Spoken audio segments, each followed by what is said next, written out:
南新化朝天宫妈祖庙联合在地7间的宫庙，伫农历的7月26举办着中原公谱的法会，依照着传统的礼俗，准备丰富的祭品，甲12项的生活用品来招待好兄弟啊。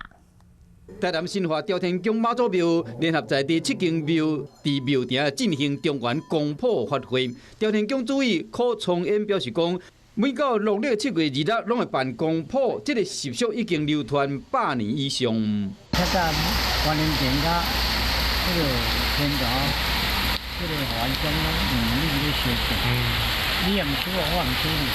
伫会场有看到7间宫庙依照传统的礼俗，传真侪丰富的祭品甲古董的物件，大家拢会暗中比较，甚至为竞品爱个留口来指定。一摆物件照情况，像抽鸭，我就用鸭；抽烟钱用烟钱。虽然这摆生意有暗中咧比拼，不过办公谱主要嘛是希望百姓会当安居乐业。 Hello， 我是雷亚，想要抢先掌握最及时的新闻资讯吗？赶快订阅、按赞、开启小铃铛，锁定华视新闻 YouTube 频道。